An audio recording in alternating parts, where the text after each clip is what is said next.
Obrigada ao convite feito aí pela coordenação, professora Ana Beatriz, também minha parceira já há alguns anos de pesquisa, foi minha orientadora. Também faço parte do grupo de pesquisa saúde sexual e reprodutiva e estou como professora substituta em Macaé, como a Gabriela falou. Até dar também aqui uma saudação para os nossos convidados, né, que estão interagindo aqui no chat. Tem pessoas de várias cidades do Brasil, de outros países também, e inclusive vi ainda há pouco também a professora Cássia de Macaé, com quem eu divido algumas atividades, né, nossas atividades lá em Macaé. Dar boas-vindas aí aos nossos participantes do evento que estão interagindo, colocando suas perguntas, dando aquele feedback sobre o evento. E desde já eu reforço também o que a professora Ana Beatriz falou no começo, de que vocês aproveitem bastante o evento. Hoje é só a primeira fatia desse bolo, então ainda vai ter muita coisa interessante pela frente para vocês estarem aprendendo, trazendo para a gente também por meio de comentários. Então, desejo que vocês desfrutem bastante do evento. Também, quem estiver acompanhando desde a abertura, que ainda não levantou para pegar a sua água, pode pegar aquela garrafinha com água rapidinho e voltar, aproveitar e curtir também a nossa página, nosso perfil, seguir no Instagram, a mandar o link também para os seus amigos, para estar compartilhando essa informação, né? Mais do que informação sobre essas atividades que acontecem no ambiente virtual, trata-se de uma questão de promoção da saúde. Esse espaço que foi criado aqui por meio desse evento, para a gente estar discutindo esse assunto, não se trata apenas da gente estar discutindo essa igualdade, a busca pela igualdade de gênero, a busca pelo respeito, pela liberdade da mulher no espaço virtual, né? Sem estar sofrendo essa violência. É também um espaço para a gente estar discutindo as nossas políticas que existem hoje, como a professora Sueli trouxe aqui, da proposta da gente estar aplicando também a Lei Maria da Penha no ambiente virtual, de estar buscando orientar professores, pesquisadores, pais também sobre essa temática da violência, em especial nessa faixa etária que eu vou estar apresentando aqui sobre os adolescentes e jovens. Então, a temática de hoje é sobre o sexo nas interações virtuais desses adolescentes e jovens.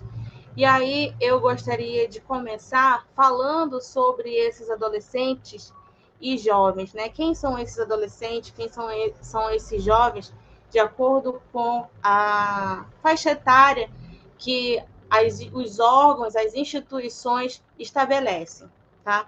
Então, aí no próximo slide a gente tem essa faixa etária que o Estatuto da Criança e do Adolescente estabelece. Quem são essas crianças, esses pré-adolescentes? Né? Numa faixa etária, são menores de 12 anos. Os adolescentes estão entre 12 e 18 anos. E os jovens não adolescentes se encontram numa faixa etária de 19 e 29 anos. Essa é uma maneira assim bem objetiva, né? Uma forma assim bem, digamos assim, superficial de dizer, ali tem um adolescente porque ele tem 12 anos, ali tem um jovem porque ele tem 19 anos. Mais do que saber a idade, é entender esse processo da adolescência, entender as mudanças que ocorrem nessa faixa etária, quais são as implicações que atravessam essa fase da vida aí do adolescente, as mudanças emocionais, o desenvolvimento físico, as interações sociais que esses adolescentes vão desenvolvendo com o passar da idade. Então, nessa fase aí de 12 anos, a criança está desenvolvendo suas características secundárias, é o surgimento dos pelos, é a mudança na voz, é aquele surgimento dos seios, e isso vai afetando também a saúde emocional, a saúde mental desses pré-adolescentes. Então, por que a gente precisa entender isso, né? É para saber como é que esses adolescentes vão lidar com essas mudanças. Então, ao mesmo tempo que eles estão se despedindo ali da infância, daquela segurança com os pais, agora vão ter que se deslocar para buscar um grupo que eles possam se sentir seguros, que eles possam se sentir aceitos, como lidar com essas emoções. Então, causa uma situação de vulnerabilidade nesses adolescentes. E aí, na faixa etária de 12 a 18 anos, a gente já percebe um outro tipo de adolescente. As emoções elas já vão tendo uma certa maturidade, os adolescentes já vão tendo outras relações, inclusive as primeiras relações sexuais, as primeiras práticas sexuais, elas acontecem nessa faixa etária. Então a gente entende que os adolescentes que se encontram nessa faixa etária, né, eles vão estar tendo as suas primeiras experimentações sexuais, os jogos sexuais. Então, a gente precisa ter isso em mente para entender como que o sexo vai se fazer presente na vida desses adolescentes. E os jovens, né, que não são mais adolescentes, estão nessa faixa etária de 19 a 29 anos, eles já têm um relacionamento, de certa forma, mais amadurecido em relação ao início da fase da adolescência. E esse relacionamento já dá mais intimidade, mais liberdade, onde já são negociadas algumas práticas sexuais, né, principalmente em relação à não adoção do uso do preservativo, optando pelo uso dos métodos contraceptivos, onde o foco é evitar a gravidez e não e buscar ter uma relação entendida pelos jovens, né, pelos adolescentes que estão nesse início aí da juventude, é uma relação sem o uso do preservativo, baseado na confiança. Então, a gente entende um pouco esse contexto dos jovens, né, dos adolescentes, como eles lidam com a sexualidade nessa etapa, para a gente caminhar agora para a parte do ambiente virtual. O que tem a ver isso, né? Como é que a internet se faz presente na vida desses adolescentes? Então, no nosso próximo slide, a gente vai ver quais são as mídias virtuais, né? As mídias sociais virtuais. São sites que incluem as redes sociais, bem mais conhecidas, como o Facebook, o LinkedIn, o Twitter. Hoje nós temos aí outras redes que estão tem mais ênfase na vida dos adolescentes, dos jovens, como o Instagram, o TikTok, o Snapchat também, que teve uma grande popularidade entre adolescentes e jovens devido à sua dinâmica de enviar fotos e essa foto ter um tempo curto ali para visualização e depois essa foto desaparecia. Essa era uma rede social que ficou muito popular por um tempo, até que descobriram uma técnica para armazenar essas fotos. Então, perdeu um pouco assim dessa popularidade. Mas as outras plataformas, as outras redes sociais, elas vão adotando também, vão se atualizando, mudando suas configurações, de modo que elas vão inserindo outras ferramentas de outras redes sociais, como uma forma de atrair ainda mais esse público, né, jovem, esse público de adolescente. Aqui eu trago também uma parte do relatório que foi publicado em 2020, que é o TIC Kids, como a professora até Sueli trouxe no início da sua apresentação também, ela mencionou esse relatório. Ele faz um relatório nacional sobre as interações, né, o uso das tecnologias aí virtuais pelas crianças e pelos adolescentes. E aí, segundo esse relatório de 2020, 64% da população de 10 a 17 anos já mencionou que possui uma conta no Instagram. E a tendência é que essa plataforma ela vá tendo cada vez mais usuários, né? Ela vai sendo identificada aí como uma plataforma de preferência pelos adolescentes e pelos jovens.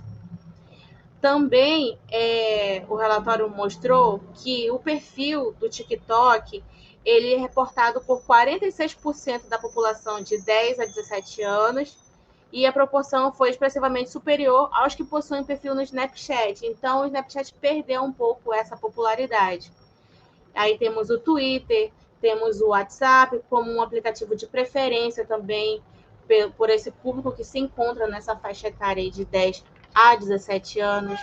O Facebook, apesar de muitos adolescentes se mencionarem o Facebook como um site das pessoas com mais idades, ainda assim é um site, uma rede social em que muitos adolescentes e jovens têm seus perfis ali ativos. Outras plataformas também, o Instagram, o TikTok, né, como eu mencionei, tem as funcionalidades que estão no compartilhamento, no acesso de vídeo, fotos, trocas de mensagens. Então, é um site que ele tem múltiplas, é possível realizar múltiplas atividades nesse perfil. Então, a cada atualização que a rede social ela disponibiliza para os adolescentes, para os jovens, tem essa intenção de trazer mais pessoas, mais seguidores, de estar dando visibilidade ali para quem tem aquele perfil. Né? Então, pode ser por meio de vídeos, por meio de fotos, por meio de vídeos curtos, o uso das hashtags, e isso então faz com que a pessoa que tem um perfil, que tem uma conta ali, ela tenha uma maior visibilidade.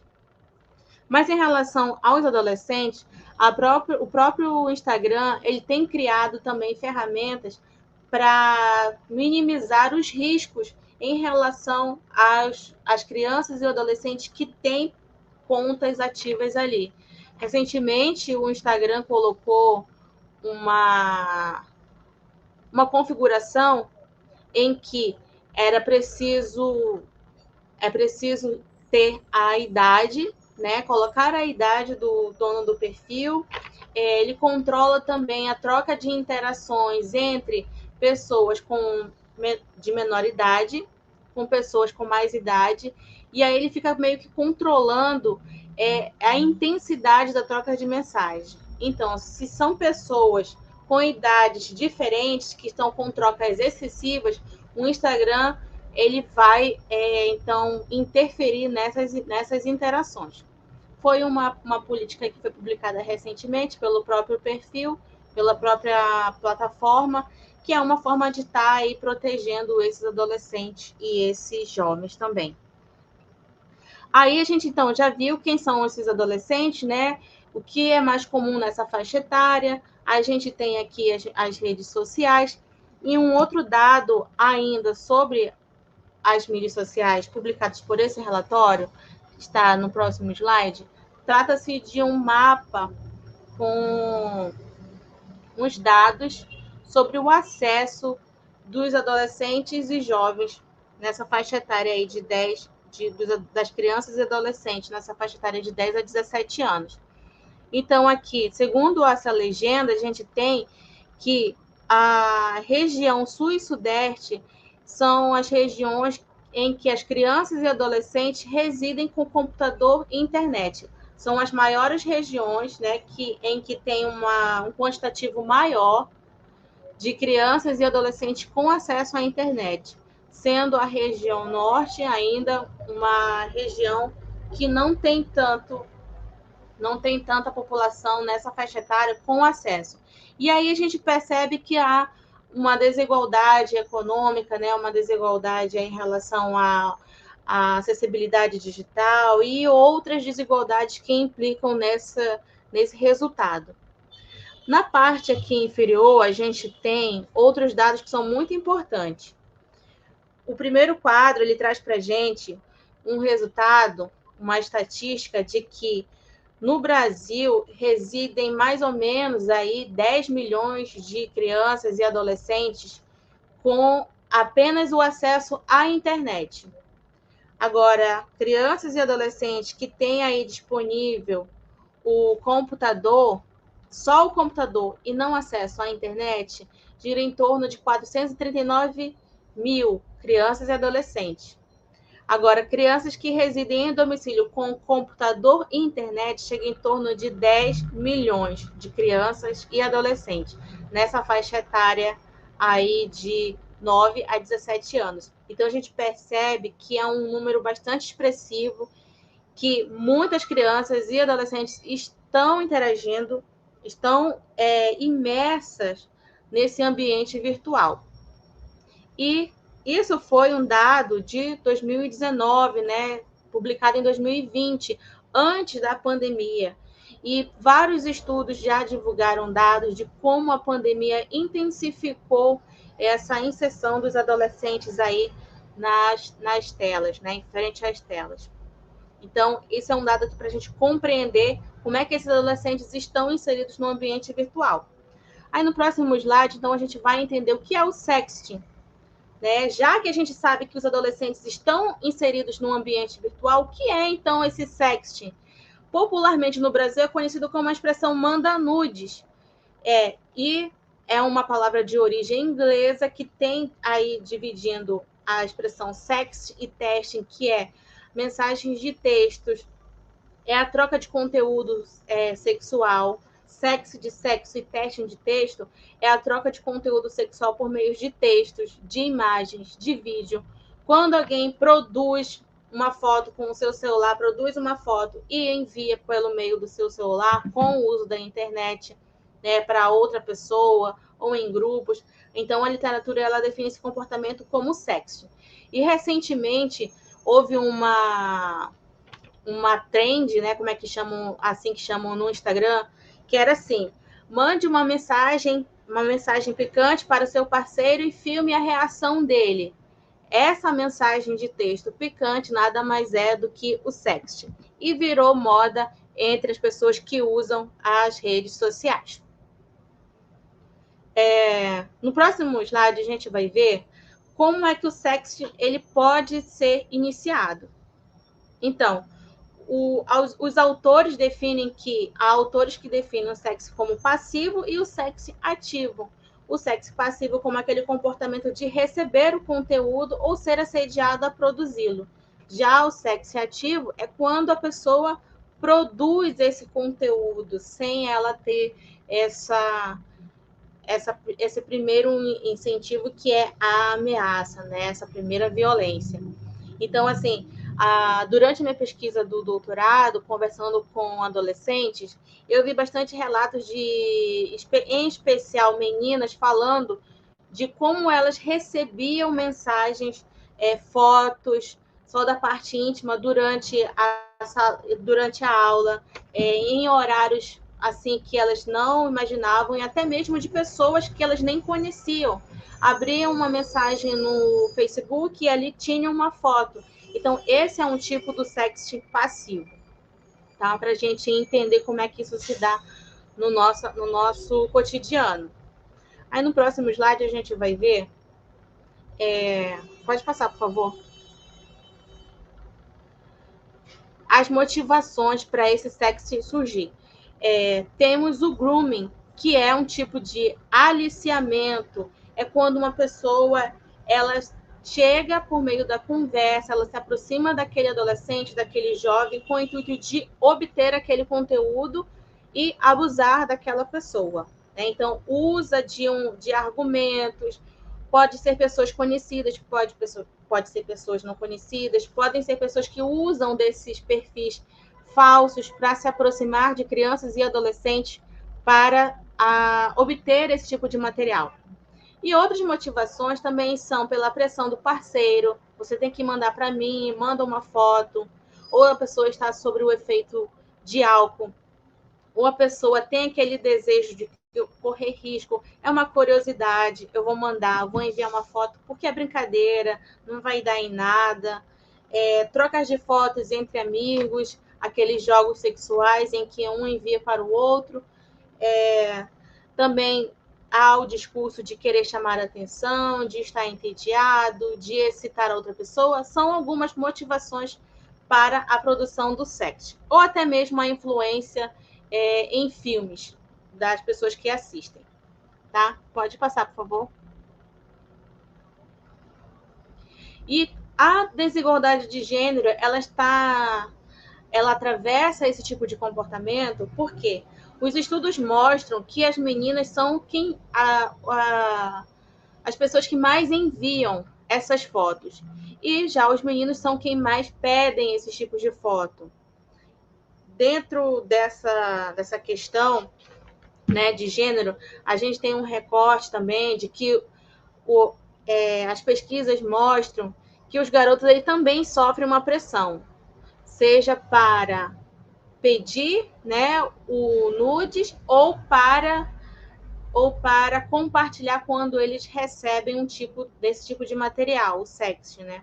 Então há aí um outro tipo de violência entre gêneros.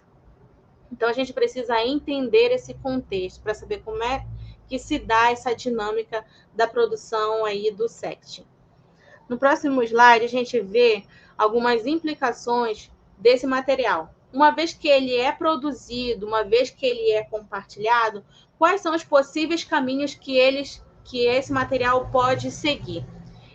Até mesmo um estudo publicado aí pela professora Sueli, junto com a sua parceira, como ela disse, de estudo, a Roberta Flack, né, e outros pesquisadores, atribuem a esse tipo de comportamentos como abuso digital nos relacionamentos. E na fala dela, ela até me atualizou sobre o termo pornografia de vingança, falando que esse termo já está em desuso, falando que agora trata-se de uma disseminação não consentida desse conteúdo íntimo, né?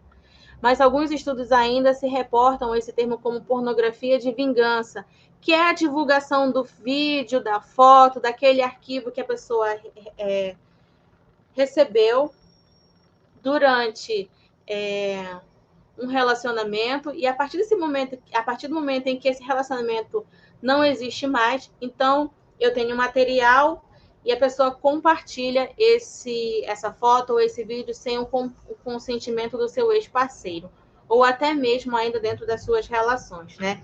E esse é um tipo de violência.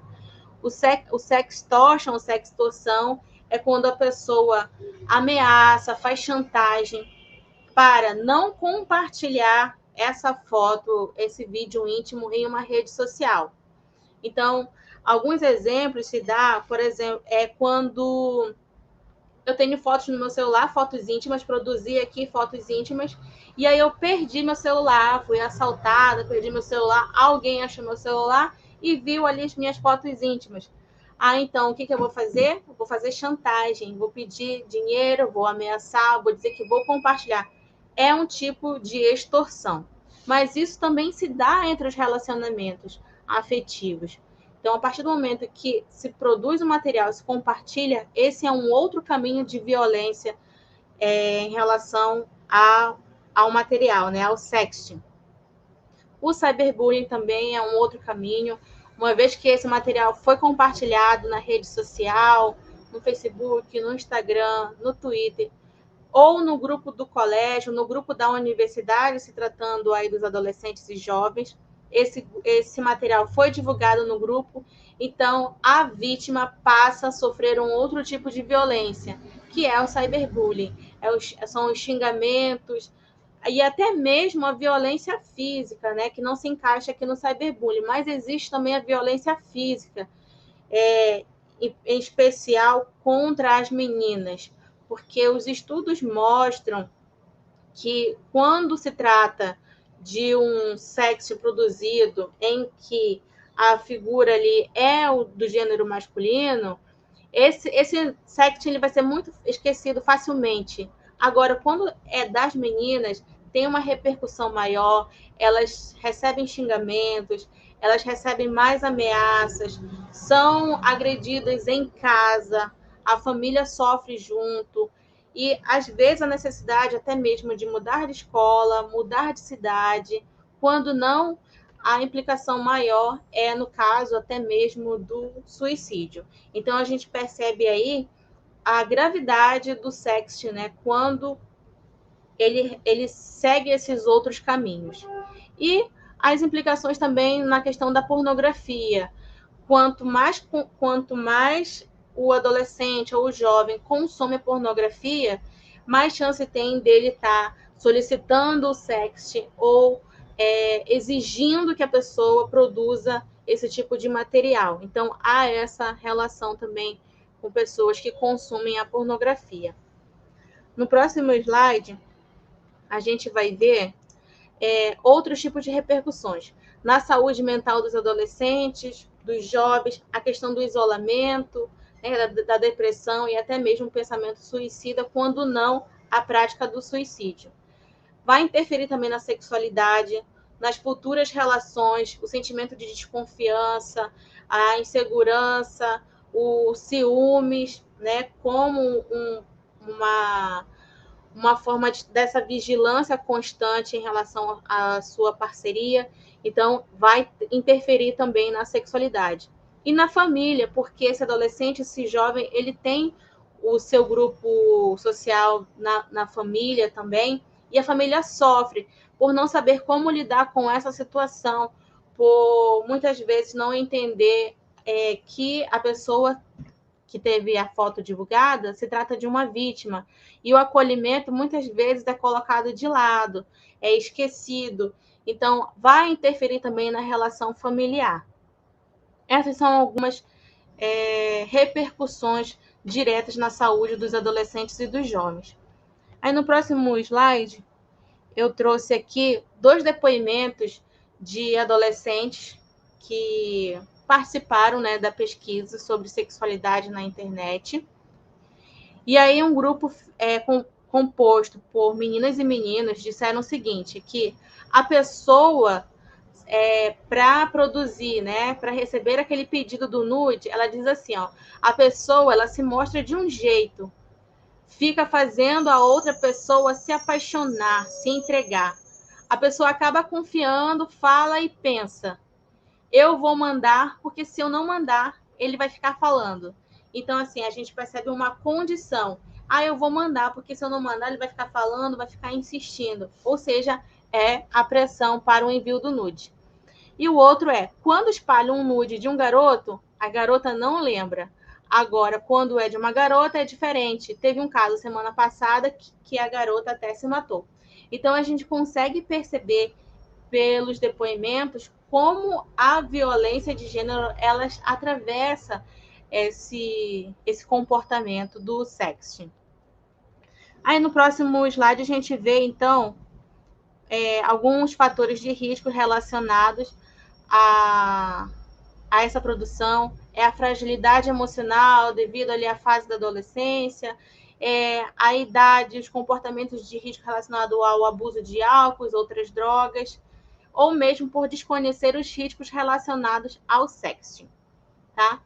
No próximo, a gente vai ver, pode passar, por favor? O que a gente pode fazer, então?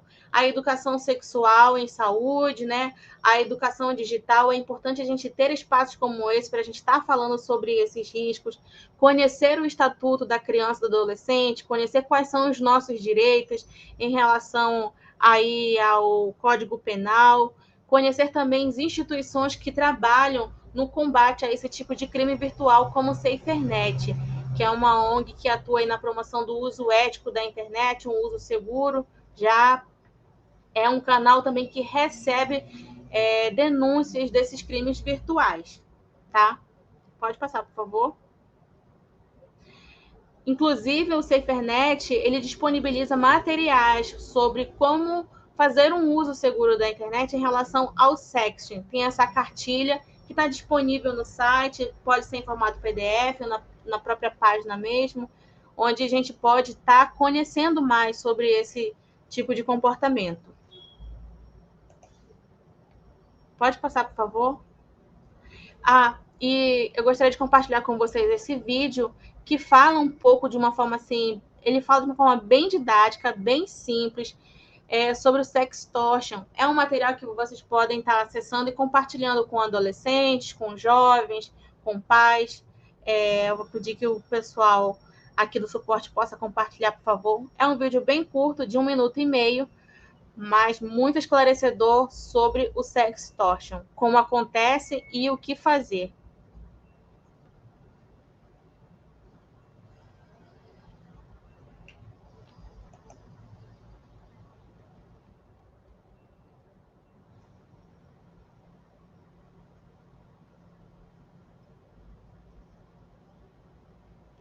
Enquanto eles vão colocando aqui para gente, podem mandar suas perguntas aqui no chat para a gente estar comentando depois com os outros integrantes. Então rolou uma parada. Você mandou uma foto sua sem roupas. Algo que você achou que não seria compartilhado. Numa sociedade, os gatos usam roupas, né? Enfim, pareceu uma boa ideia na hora. Mas agora tá dando tudo errado. Muito errado.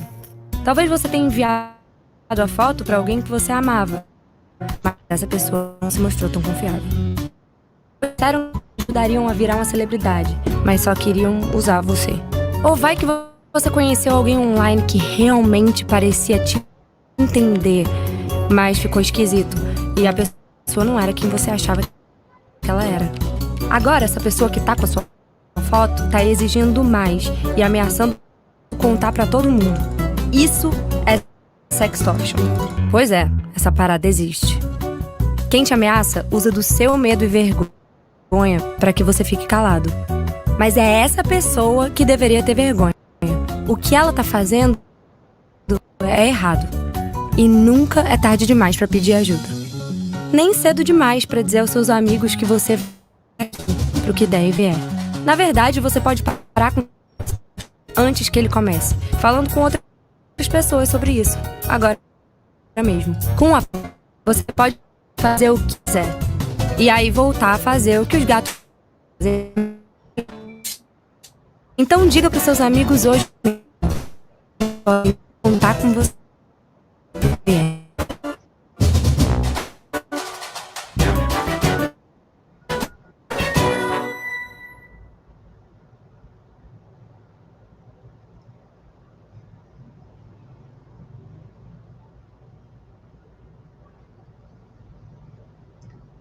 Pode passar, por favor.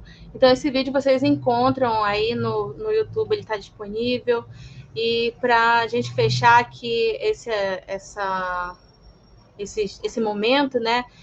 Como considerações finais, eu deixo aqui um lembrete do 5º objetivo da Agenda de Objetivos de Desenvolvimento Sustentável, Agenda 2030, que tem o 5º objetivo, que é a igualdade de gênero. Então, as questões de gênero, elas incidem sobre os adolescentes, no sexo feminino, no sexo masculino, nos relacionamentos homossexuais, né, nos relacionamentos heterossexuais, vão determinar essa vivência dessa sexualidade no ambiente virtual, na internet. Então, ao refletir sobre como as meninas desempenham um papel passivo nessa produção do sexting para o consumo masculino, a gente percebe aí a produção das dinâmicas de gênero, onde elas enfrentam o mesmo problema nas relações afetivas e sexuais fora do ambiente virtual, que são caracterizados pela dinâmica de poder, né, pela submissão, sugerindo novas formas de violência de gênero no ambiente virtual. Então, a saúde sexual ela precisa de uma abordagem positiva, respeitosa, que permita uma experimentação sexual prazerosa, segura, livre de coerção, de discriminação, violência, sem esquecer que é preciso discernir a liberdade de vivenciar e compartilhar a sexualidade, né? Ter essa consciência do que é um espaço público, do que é um espaço privado, evitando não punir essa pessoa, né, de forma psicológica ou de forma física, tá? Nesse momento que a gente está. Pode avançar, por favor?